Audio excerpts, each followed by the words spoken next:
resilient architectures. We are privileged to have him with us today.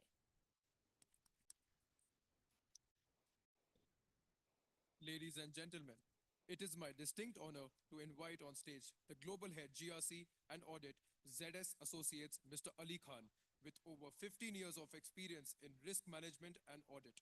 Sir is responsible for designing and implementing the global GRC and audit framework, policies, and standards, ensuring alignment with the organization's strategic vision and objectives. With a proven track record of enhancing risk culture, resilience, and business performance, Sir holds multiple ISO certifications in information security, business continuity, and IT service management. He is also a passionate advocate for diversity and inclusion and was also recognized as one of the top 100 security professionals at the 10th InfoSec Maestros 2021. We are privileged to have him with us today.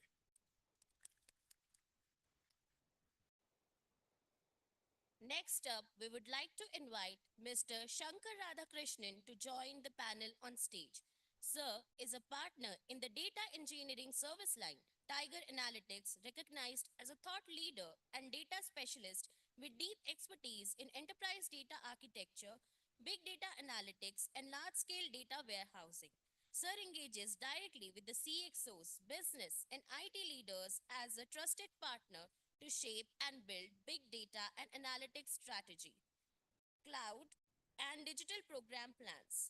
A strong advocate that data is the most important digital asset. Sir leads the Technology Solutions Group focusing on enterprise architecture and solutioning. He drives the development of Technology Center of Excellence to foster deep technical expertise and thought leadership. We are privileged to have him with us today.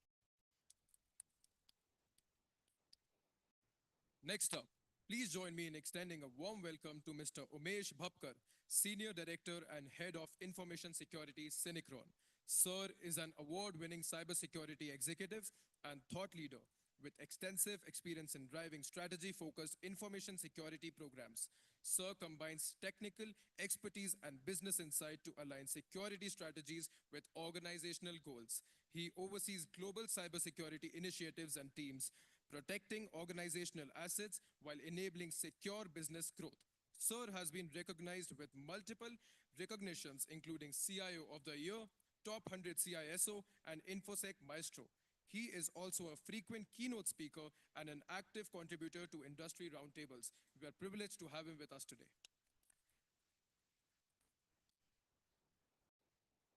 Next up, we would like to invite Mr. Sardindu Sarkar to join the panel on stage. It is my honor to introduce Sir, who is the Vice President of Technology Risk Management at MasterCard. With over 21 years of experience in information security governance, IT risk management, cyber resilience, and business continuity, Sir has a proven track record in risk and compliance, project management, team leadership, and business development, primarily in the banking and IT service sector. He possesses exceptional skills in stakeholder management, customer relationship, and organizational development. Sir has received prestigious recognition, including the Best Project Award from KPMG and the Best Employee Award from the CEO of Wipro. We are privileged to have him here with us today. For this panel discussion, I would like to call upon stage Mr. Arvind Warrior, Lead People, Partner and Culture Digital and IT, Volvo Group, who would be acting as the moderator of this discussion. Sir is an experienced HR leader currently serving as the Lead People and Culture at Volvo India. With 18 years of professional experience across multiple sectors, including information technology, manufacturing, and pharmaceuticals, Sir has worked with both multinational corporations and Indian companies. He has partnered closely with business leaders to manage mission-critical projects, offering strategic HR insights to drive success. Sir is passionate about continuous learning and is dedicated to developing and coaching teams. His expertise spans HR business partnering, talent management, leadership development, and employee engagement. In addition, Sir is a motivational speaker and an advisory member to several leading business schools across India. We are privileged to have him with us today.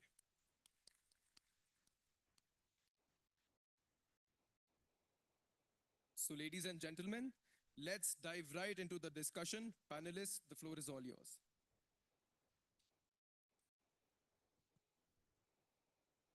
Good afternoon. I can't hear you. Good afternoon.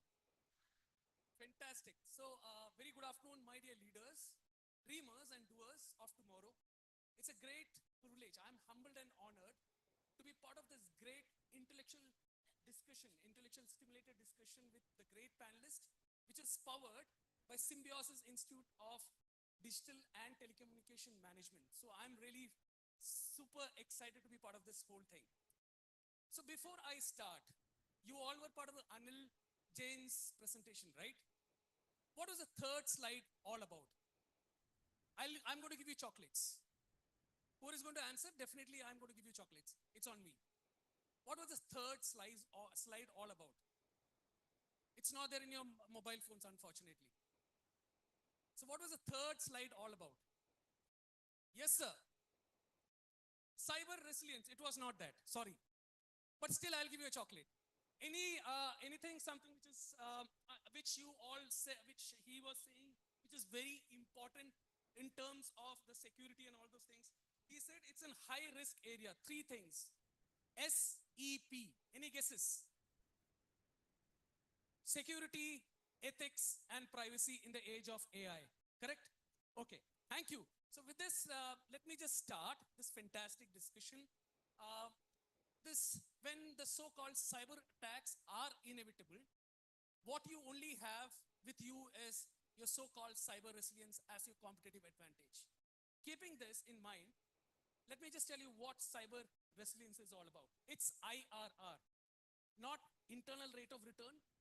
It's something called risk, identify the risk, reduce it, and recover. Identify, respond, and recover of the from the so-called security incidents. So from a layman language, what comes to everyone's mind is about data protection, incidents recovery, and probably risk management. Keeping this in mind, let me just start the conversation with the great panelists. Let me start with Pradeep first. Pradeep, this is an age where it's a full of, I think initially when we started also, it was something called, it's an age of flux. Let me just ask you, how do you navigate the complexities of implementing consistent cybersecurity and business continuity strategies or practices across diverse multicultural environments in while ensuring resilience it as global scale? What are your thoughts around that? Yeah, thanks. Thanks everyone for inviting me. It's a honor to be here with all of you. And Mr. Aravind, started the panel discussion with a blast. I can say. Thank you. It was very good, amazing. Thank you. Okay, now let me answer the question. The cyber resiliency, cyber security, and let me add privacy as well. So privacy, this need to be in the heart of any organization. So it need to be embedded into the design. Also, it need to be incorporated into the strategy, the corporate strategy. It's because you might have heard about DPDPD, right? So you know the penalty in case of data breach. What's the amount? Can someone tell? Not the faculty. Students. It's 250 crore. Which means that in India, many of the SMEs are below 500 CR. And in case of a data breach, if companies are paying like 250 CR, then company will not exist next year. So whatever project or the program companies bring, especially the startup, they need to incorporate the privacy and cyber security and cyber resilience, how to preserve this data, how to save the essential data required for the functionality in a secured manner. So I'm not, dragging this. Thank you. Just a thought. In that case, can I just conclude the whole thing in an abbreviation called MDS? It should be a mindset. It should be designed in the so-called product and service, and the most important, incorporated in the business strategy. Is my understanding right? That's absolutely right. Super. Yes. Thank you. Keeping that into account, Ali, I have a question. How do you balance the need for agile and flexible technology systems with rigid security and resilience frameworks required to withstand high-end cyber threats or attacks? Thank you. Thank you, Arvind, and thanks, Pradeep, for kickstarting the conversation. So I don't think it's about balancing. It's about being an imperative. Um, let's take a classic example of in the last 5 years, what's happened across. 2019, we are working in an environment where legacy systems exist. We are working out of offices. We are studying out of campuses. 2022, 2020 March, things drastically change. The world is in a lockdown. You can't function the way you do. There is a need for demonstrating resilience. You can't stop living. You can't go into a lockdown of life. Educational institute, organizations, industry revives back for what was treated as a privilege in 2019, being remote and hybrid, started becoming a reality and imperative. We go further, 2023 is disrupted with Gen AI coming in. Gen AI existed way beyond. Gen AI existed in 2017 and 18 as well. AI was again a privilege. 2023, the disruption comes in. You don't have an option. You have to respond immediately, adopt. The fear and the inhibition starts coming in. Will people lose jobs? Will business be impacted? We are at the end of 2024. Surprisingly, businesses are doing well. Now, Gen AI is no longer the disruption. It's a way of life. We are trying to teach about these at institutes like here. And we are talking about now a future considering that. Again, when you look at emerging technologies, be it the crypto side of things or be it the blockchain side of it, there are innovations happening in what appears to be privileged today will be an imperative tomorrow. So there's nothing about balancing it out. You need to start thinking of how do we ensure that we do have the right cyber resilience. And for me, resilience is not just about recovering from a security incident or identifying the risk, right, Arvind? It is more in terms of we know as an imperative certain things may break in the future. Nothing is not predictable. Cyber attacks are going to keep happening in. Privacy regulations and cyber regulations are continuously going to get enhanced. It's a very, very important topic. There'll be new controls coming in. So for example, certain tomorrow may come across and launch certain requirements that you have to meet. It's not about do we want to meet or not. It is that you have to. The thought process that has to come in everyone's mind is to be prepared for that kind of a change. Have that mindset and culture within organizations and institutions that things will change, technology will change, cyber world will change. You will have situations arriving in. How can we not react and respond to it? I hope that helps. Super. So I stole few things. So keep in something called the culture of resilience mindset, and always don't be in the mindset of reacting, but in terms of responding, wherein you bring in prescriptive and predictive analytics, because you already have descriptive now for any organizations. But if you have to really respond to the future, you've got to have the predictive and the prescriptive analytics in place. Is my understanding right? Absolutely. Super. Thank you. Now coming back, Shankar, how can enterprises integrate data strategies into their broader business continuity plan, BCP, to ensure operational excellence during cyber attacks or any kind of disruptions? What are your thoughts? Thanks, Arvind. See, the data strategy has always had a few important goals. So one is the data that we are collecting today representing the health of the business and whether it can take me to the next level in terms of being able to see into the future. So now with the advent and the influence and the extraordinary buzz of AI, data and AI strategies are absolutely intertwined, joined in the hip, joined in the heart, however you want to look at it.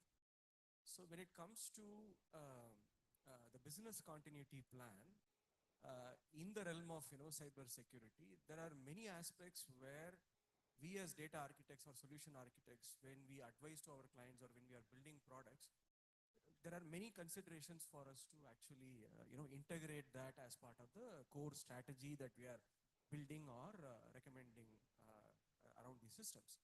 So one is, first of all, the role of businesses and their interests around collecting data. It was mentioned by all the previous esteemed speakers as well. Network speeds are ever increasing, storage costs are crashing, so there is a lot more interest for businesses to collect data. They don't really care whether it is making sense or not, so we are able to collect and then we will worry in the future. So that's the first step. And second is, your own Prevision 2025 had identified 9 different areas, verticals in terms of the touch points. How do you identify your customer acquisition channel to think that it is just one or two that you want to focus? So you have various touch points or endpoints to consider from the overall business strategy, then data and AI strategy. Each of them have to have a business continuity management and as well as planning. And as the other esteemed speakers from the panel are highlighting, it is not just about expecting some cyber security threat. Of course, we are living in a very, very complicated world.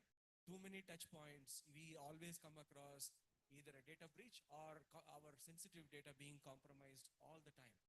These are the things that we have to consider in terms of building and embedding into the data and AI strategy to start with. And second is, the role of AI and data is absolutely intertwined. It was previously said that data is the foundation for AI. And we are talking about the influence of AI across all the channels, across all those 9 verticals that even that Prevision 25 is identifying. So in such a scenario, what is important is for us to understand that we are more than ever, we are dealing with extremely sensitive information. Sensitive information is not just restricted to your Aadhaar number, PAN number, or social security number. Today, we are volunteering the information in terms of saying that I checked into the airport of Pune. So there is a lot more personal information about me, my lifestyle, my travel patterns, my spending patterns, how I am essentially moving with my friends, family, colleagues is actually volunteered. If those things are exposed to adversaries, there is a higher aspect of threat. Same similar aspects quadrupled is for the businesses as well. So what is important is for us to understand these tools and technologies are revolving and involving a lot more sensitive information more than ever. So it has to be part of that enterprise data strategy, enterprise data and AI strategy of today. I'll just extend one more thing. In terms of the business continuity planning, the role of AI is not just about analyzing, as you rightly said, it's not about the descriptive analytics where it says and shows that this is how you have been performing or your business have been excelling.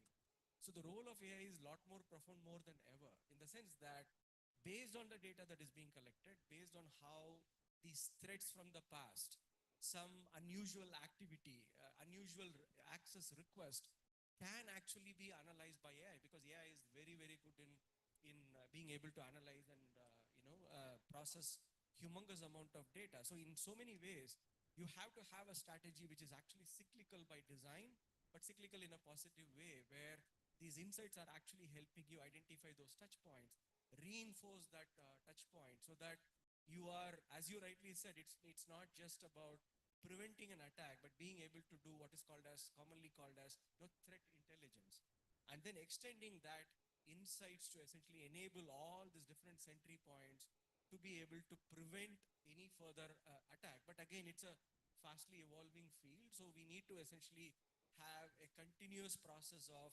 evaluating, reevaluating your architecture, not just on the business goals, but handling sensitive information about both the businesses and as well as your end consumers. Super. Shankar, I think someone was telling this morning, so looks like my Jatak, more than my parents and my wife, it's my other people know it better, right? The Amazons and this one. So it's more a scary world, right? So it should be very dangerous. I mean, so the problem, I think you have coined a fantastic word called threat intelligence. We've been speaking about AI. So threat intelligence, is there a new this one space which we need to look at? Definitely, and there are many different aspects of this threat intelligence. It's again, it attracts a lot more attention because there is a defined and as well as undefined threat as well. Because with so many different touch points, when we are volunteering this information, there's a lot more exposure of both businesses, their end consumers, products that they sell. We also come across the news quite often where just one tweet or a Facebook post or an article which is just scandalous or which is careless to talk about a business which can actually bring down the stock. Absolutely. So that's the world that we live in. But we don't have to fear for it. We just have to adapt it. So part of the threat intelligence is also what is commonly called as adaptive business models and evolving business architecture, so that we are able to understand these threats, use these tools and technologies to revolve around these evolving spaces, and then accordingly design the security perimeters. Super, brilliant. At least I learned a fantastic. Arvind, Sure. can I add to that? Yes, it was a 10 minutes long answer. However, I would say I need to add little bit into it. So as per one of the recent comment from Cisco CEO in one of their flagship event,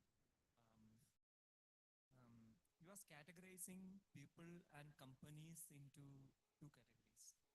So one category, people who know, people and company who know, who lost the data and who are getting hacked and etc.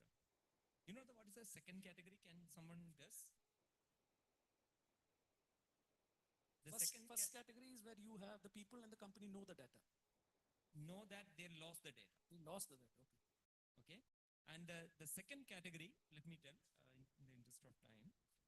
The second category, it's people and company who lost the data but they don't know.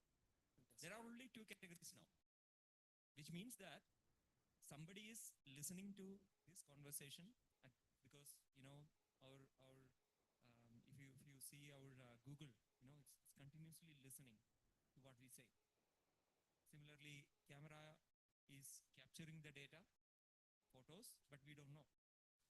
And similarly, our phones are capturing where we are.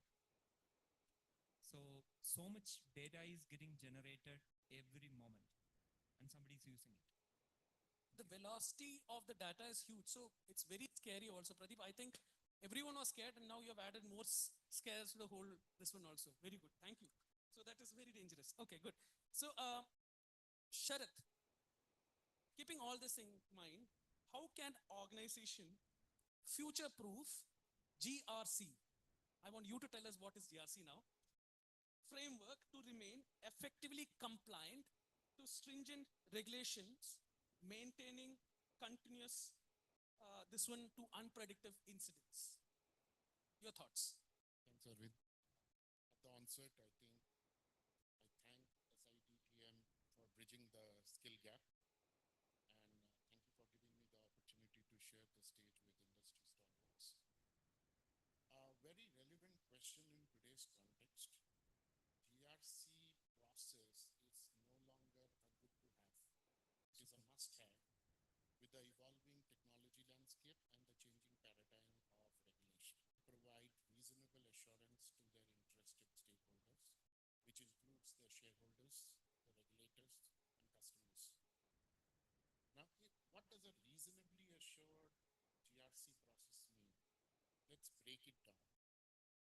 The first fundamental is around having a clear, visible objective, a security objective. It should not be drafted in silos, but it should be aligned to a business objective. The objective that is set by the organization should be measurable. If you can't measure your objective, it's as good as that objective does not exist. The second step is around having well-defined policies and associated control procedures. Now, this is an interesting space because I've been privileged to sit on both sides of the world in the industry as well as consulting. You don't need to create paper tigers. You don't need to create overstate or understate a policy or a control procedure. The foundation being with the changing regulatory paradigm, there is a lot of panic around it. I think, in my humble opinion, set the foundation right. What does the foundation mean? Take a cognitive view of different authoritative sources which are globally recognized.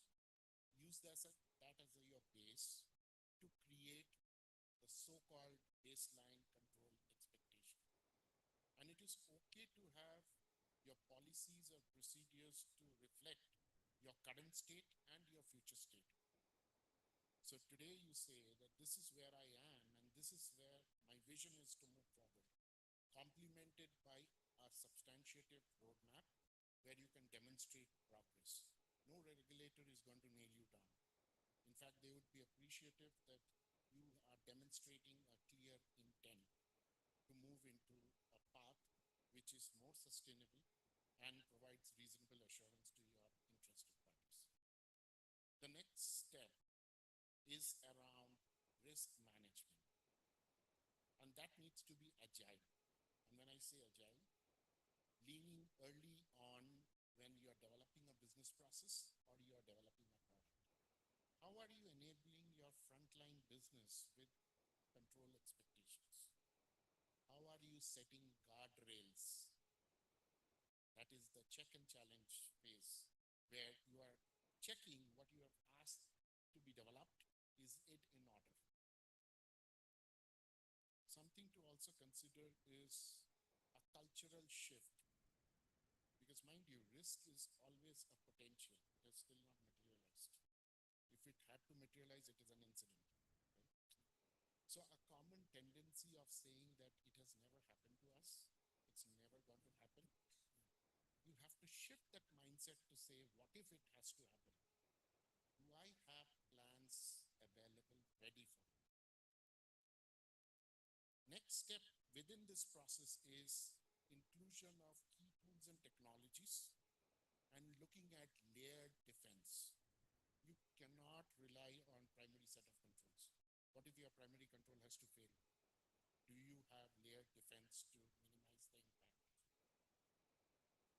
When you are choosing technology, be also mindful it is not about the sophistication of technology that you have within your organization.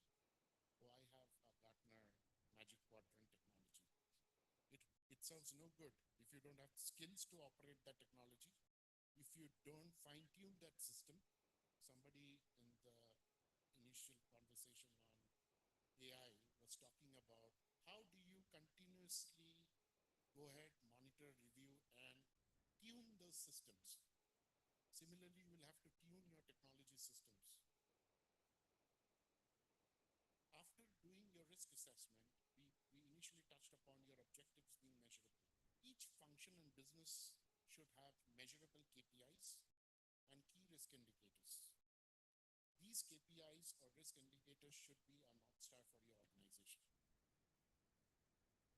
Last but not the least is a philosophy of continual improvement. It is not one time done and dusted.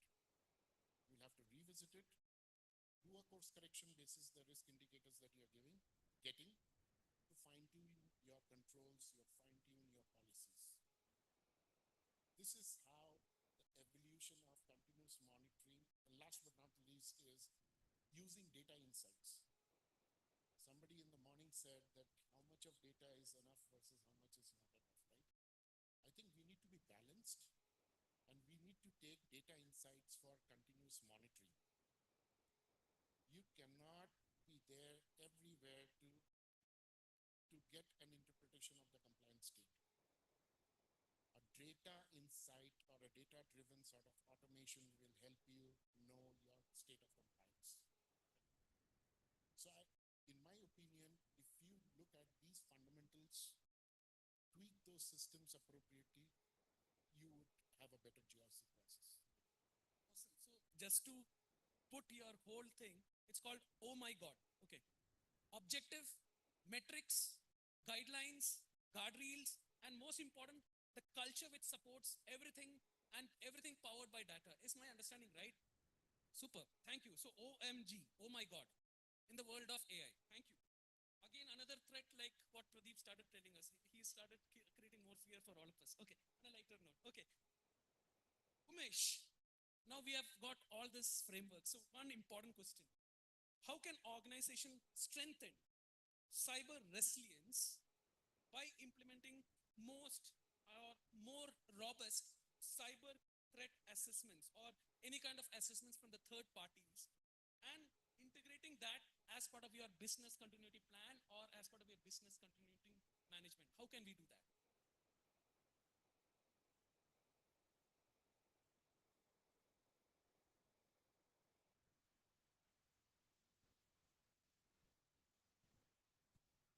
Yeah, first of all, thanks a lot, and it has been a great pleasure to see this conversation, sharing the discussion with the panelists, fellow panelists, and a lot of excitement amongst the students here. So that's is very encouraging.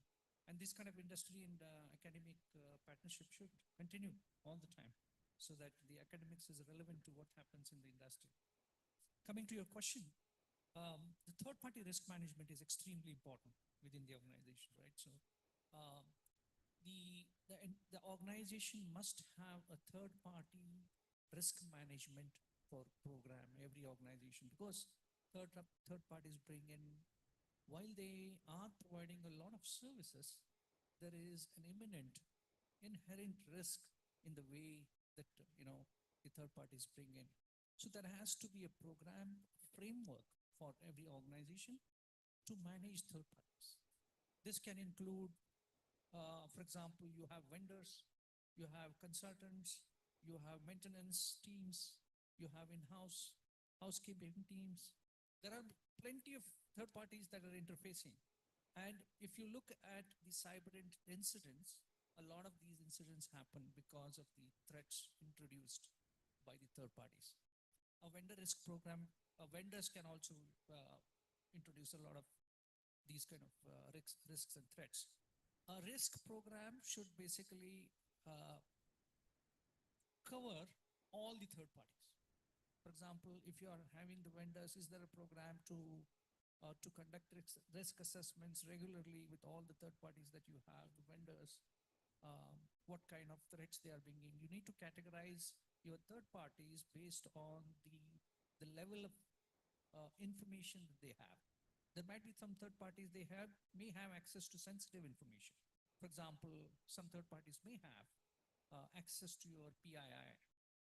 They may have admin rights. They have in certain areas. They have privileged accesses in certain IT systems. You may have engaged with certain third parties for these kind of reasons. So you'll have to categorize your vendors or third parties based on tier one third parties, tier two, tier three, based on the level, and then treat them in that way. The highest threats that come with the tier one vendors, the kind of rigor that you have for assessments can vary. Right? So these kind of third party risk assessment programs will help reduce the risk levels each organization has. Umesh, as part of the governance risk program, so what you're trying to say is, can, like, I'm sure all my leaders in this room know about balanced scorecard. Can be something around risk assessment scorecard, number one. Number two, having continuous audits to ensure the third party infringement or all those kind of things are also taken care. I think Sharad was also emphasizing on the M part, which is the metrics around that. Yeah, Sharad, you have something? Yeah. If I can add some thoughts. So Sure. very well said.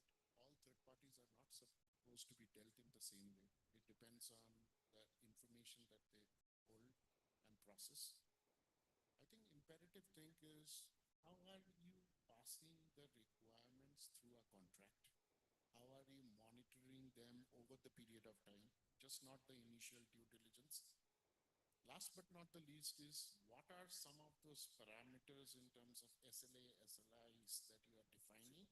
And what cadence have you set up to monitor their performance?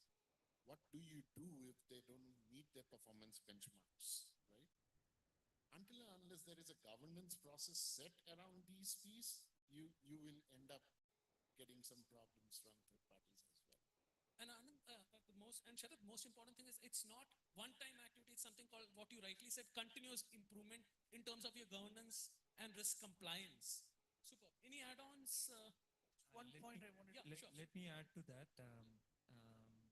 So the GRC, governance, risk, and compliance, um, that should be, across the towers, across the organization. So it should be part of the organizational culture, I can say. So in that case, it will be followed from the top to the bottom, from the board to the executioners and who are in the field. Yeah, and then how do you bind the third parties with the contractual agreements that you have? Have you made them responsible for the actions that are done by third parties? So the contractual obligations, the contractual binding with third parties, that is also extremely important. Who takes the accountability on that also matters. Absolutely, absolutely. Super. Thank you. So we are at the risk because we are between students and lunchtime. Correct? That is very important. So keeping that in mind, my second last question, Ali, how do you see the shift from compliance-driven approach to a proactive, continuous resilience framework impacting organizations in the long term? What are your perspectives around that? Okay, so this is an interesting one, and I'm just going to try and sum up everyone's thoughts out here. So about a week back, I was part of two executive discussions with two very interesting organizations pioneering in the cloud space. One being AWS, and I had the entire executive team sit and talk to me about something quite similar, and with a similar discussion with another organization that's called as Wiz. And we were talking about this shift from compliance driven to more proactive. And through that entire series of couple of days of debates, one of the things that we all as a collective group of experts narrowed down to was, so there's a security incident, take a step back. And we were doing this exercise, let's keep taking steps back. We'll proceed with a security event. And we all learn that, right, in our courses. First thing is a security event, it escalates into an incident. What is a step before a security event? We often don't understand is that a step before a security event is a compliance event. Someone did not do something right. A system did not do something right. A person did not follow a step. Somebody left a back door open. Something that was meant to happen from a compliance perspective or a compliance imperative did not happen, led to a security event, certain things, some guards went down, went to a security breach or a data breach and so on. So the most important point is, how do we prevent that compliance event happening in? And even when we start debating into a boardroom and into an incident response room or a war room like we all call it, we are all focused on what was missed out at the security end. We don't want to go ahead and see that something failed at a compliance lens that led to it. We start talking penalties from compliance. Was a post and the aftermath, not the pre. So it's very important to think about it. Now, how will you enable or how will you ensure that you are safeguarded from those compliance event is visibility. I can do the right thing as long as I have the visibility of certain things either not happening right or wrong or happening good in a real time basis. That's when we have like arguments or general chit chats with friends and random friend comes up to me and says, Ali, you hurt me. What did I hurt you for? That's my first reaction, right? So even in terms of compliance, I need to know the right visibility of what's going in and what's going out. And on one side, when we are shifting towards left and saying organizations must implement continuous compliance monitoring, like my esteemed panel spoke about, right? Continuously keep monitoring how you're meeting on the compliance parameters, continuously monitor your threat intelligence. In order to enable that, you need to start also thinking of a new term for you, democratizing security and compliance. If security and compliance is available for everyone, if I have platform and intelligence and AI-driven approaches, where on a minute-by-minute basis, I know what are the few steps that I've missed out. So even if we are talking about technology development, I should get visibility of what's going wrong or what's happening good in SDLC. I should know what's going good and happening wrong in terms of data security. I should know about secrets exposure. I should know about vulnerabilities. If I need to correlate and now start looking at it as a map on the screen, that while there are 20,000 things happening in an ecosystem that can lead to a security event, there may be one convergence point that if I fix, I may be able to address those 20,000 things in some or the other better way. So that potentially could help. So two terms, leaving back. One, continuous compliance monitoring. Secondary, democratizing security and compliance. That's potentially the way to think about. And maybe a takeaway for the audience, try researching a bit on it. These are newer things up in the industry. In the next 2-3 years, you'll see a lot of it. So something to study and explore. Superb. So just to steal your idea, what I have done is basically have a mindset of PAV. One is understanding the triggers from where things started, because that also calls for your curiosity and inquisitiveness. A is actually analyzing. Just don't say that you have a penalty. That itself shuts down the possibility to explore more. Third is make things more visualized so that people understand, right? Absolutely. I love your acronyms. Thank you very much. Yeah, I think, yes, Pradeep. Let me add Pradeep, to hope you are not going to scare us now. yes. Okay, so it's a question to everyone. What is the weakest element in cybersecurity? Can someone tell the answer? Chocolate is assured. Anyways, I wish I have one. Let it make more interactive. What's the weakest element? Sorry, you can raise your hands. Human. Yes. Who that's said right. that? Sure, no? Not your AI system, no? Not your mobile phones. No? Okay. Okay. Chocolate assured. So, technology, process, and people. In that one, the weakest element is humans. The major incidents, what I can see in, if I compare last 100 including the CloudStrike incident. Microsoft. Yeah, Microsoft CloudStrike. So, including that, all those incidents are because of humans. So, the process and the guardrails, it's all designed to avoid such incidents in future. And before switch, let me scare a little bit more. Okay, so let me ask a question. Do you know what is the size of cybercrime market or cybercrime market? You know, what is the valuation? Anybody know? Any guess? Trillion. Okay, closer. Any other guess? Okay, it's 11.5 trillion as of 2023. Great attempt. And do you know the GDP of India, right? It's around 3.5 trillion.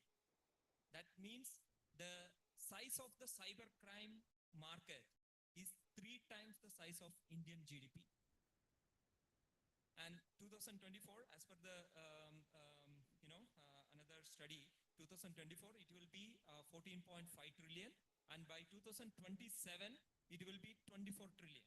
And currently, all the banks in the world put together, the valuation of all the banks put together, it's around 24 trillion. And cybercrime market will reach there by 2027. So it's a tremendous job opportunity. Whoever learning from it, and again, like I was mentioning in the beginning, it need to come from the design. It should come from your heart that you want to be in that field. Yeah. Superb. Last but not the least, I would like to have this. Since Pradeep is scaring all of us, so I'll only start with Sharath now on a lighter note. Now, what I would request is basically for all my leaders who are sitting here, what are your 2 cents or probably your thought process around the traits which all my leaders should adhere or should look for when they are joining the organization? Because SIBCM is some college which really believes in this, and a lot of emphasis is being around this. So we can start from you, Sharath. What do you think are the major skills or traits, leadership traits, which all my leaders should look up when they're joining the organization? Yeah, very good question. Somebody did state in the morning, the real world starts when you're out of this campus, right? I think the first fundamental is having that learning agility. I think even if I talk about myself today, I say I am yet to learn. By educational qualification, I am a EcoStat Maths Honors, and I say information security is an adaptive job. So back in those days, it was all man hours that I've spent, and I still do it. Second is having open dialogue, being transparent and having those open dialogue. Third is think out of the box and bring innovation to the table. You have to leave aside your cognitive biases. You'll have to think differently. You will have to be an enabler to the business rather than being an hindrance. So security should act as an enabler to the business, because end of the day, it is all about the money that you generate from the market, right? So hand in hand, you have to work together and drive open communication, encourage people to come out with innovative thoughts. Oil. Openness, innovation, and learning agility. Oil. Thank you. Umesh.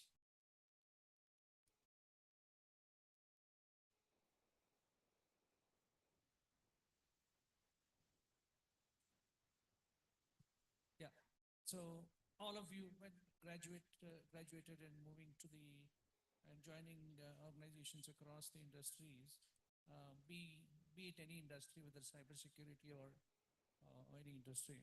Some of the things that I extremely important, I think, are the agility, right? So how agile are you to adapt to the changing circumstances, because the industry is changing at a very fast pace, right? And you need to understand yourself and then put yourself into changing environment.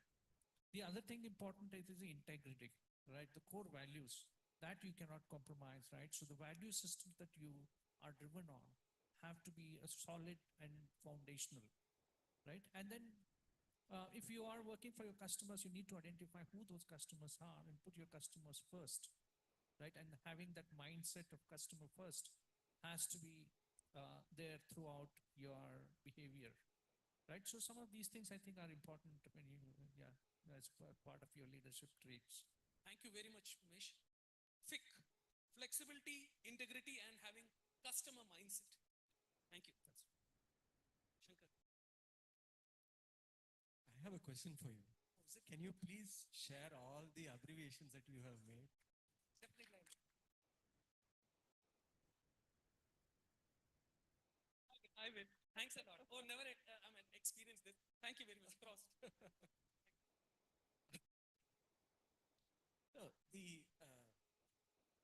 my humble submission, I think everybody in the dais will agree, we all have been there as students, and just humble two sense of submission from my side.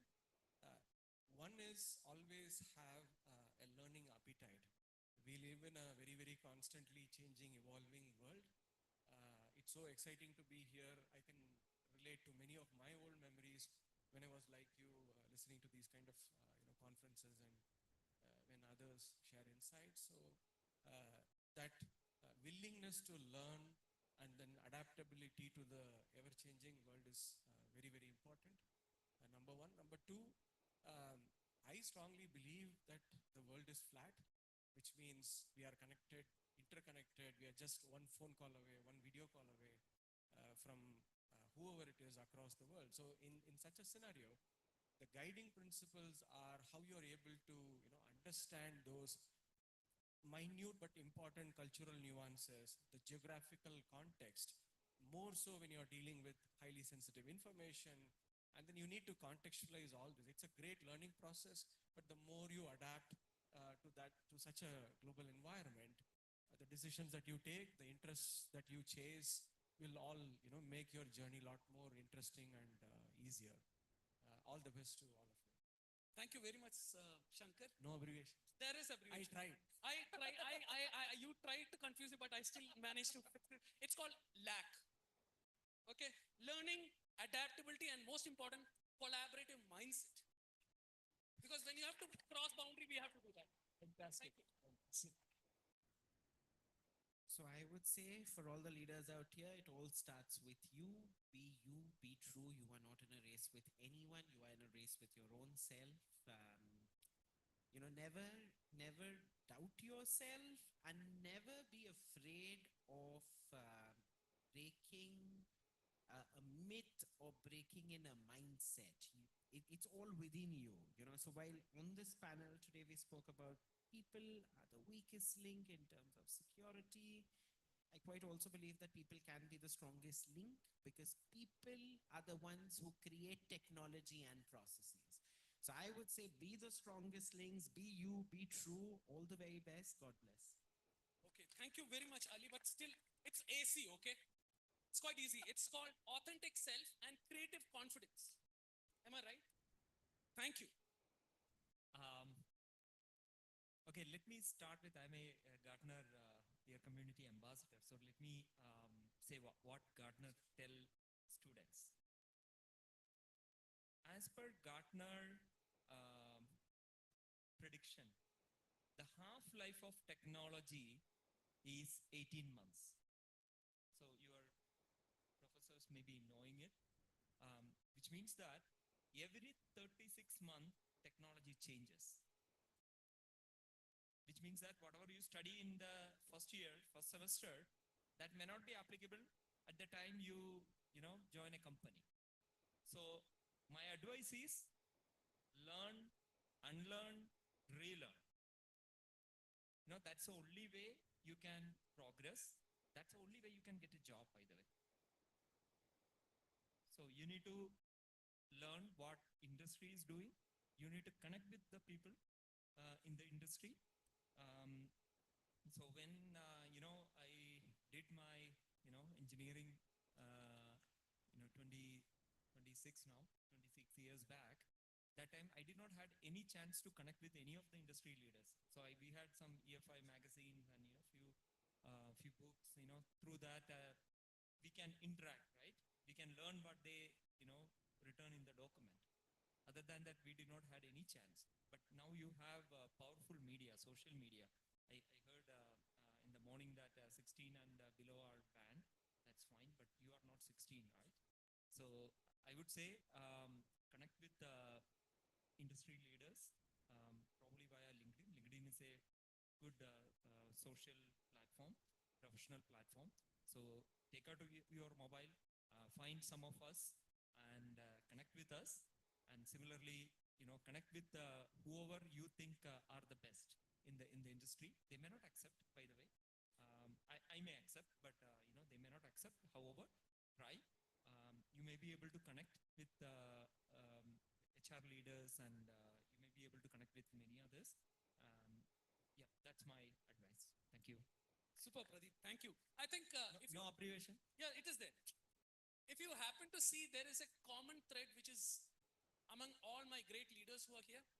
If you happen to see, if you happen to understand, it's about embracing change, keeping three things in mind: flexibility, adaptability, and adoptability. That's where most important things. Most of us, we say we are agile, we are flexible, we are adaptable. But then our structures, our mindset, is it adaptable? That's the last question I want all my leaders to think today. And keep always one thing: learning, unlearning, and relearning. Okay. So last but not the least, 2 cents from my side. You don't get hired for your performance. Performance are your marks. Don't get me wrong. You should. Now, professors are also here. They will throw me out. Performance is very important, but you get hired for something called potential. And potential is DICE: determination, insight, curiosity, and engagement. Deep pocket expertise or engagement. Some students tell me that, sir, I am looking for a practical wisdom. That is important, but I think today's research paper also what you see is 1,000 or more than hours of lot of things which your professors have done. Determination, insight, curiosity, and engagement is very important for all my leaders to succeed as a potential, not as a performer. And world needs potential leaders. Okay, with this, we are saying thank you. And now lunch is served, so don't look at or stare us. So everything is fine. Thank you once again to SIDTM, a very hearted this one platform for gaining a lot of knowledge. At least for me, it was a fantastic experience per se, and all my leaders. Thank you once again. Have a great day and a great year ahead. Thank you. Thank you so much, respected dignitaries, for such an insightful session. Ladies and gentlemen, let's take a moment to express our sincere gratitude to our esteemed panelists, the architects of wisdom and knowledge, who have graciously shared their insights today. Your expertise has illuminated our minds, and your presence has added immense value to this gathering. We extend our heartfelt thanks for contributing to this intellectual richness of this event. Let's give a huge round of applause to our distinguished panelists.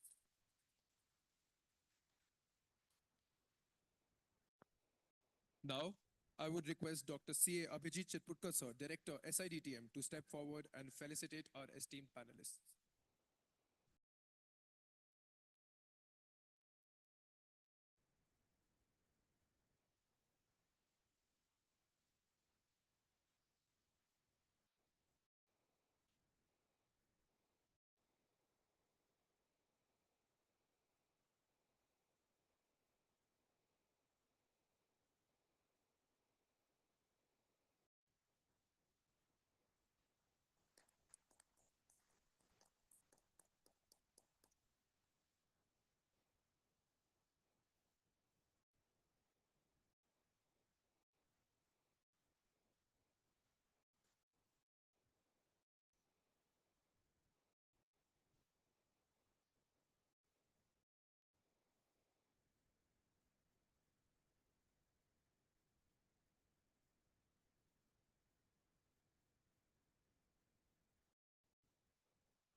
Thank you. Now I would request all the dignitaries to take their respective seats in the audience. Thank you so much.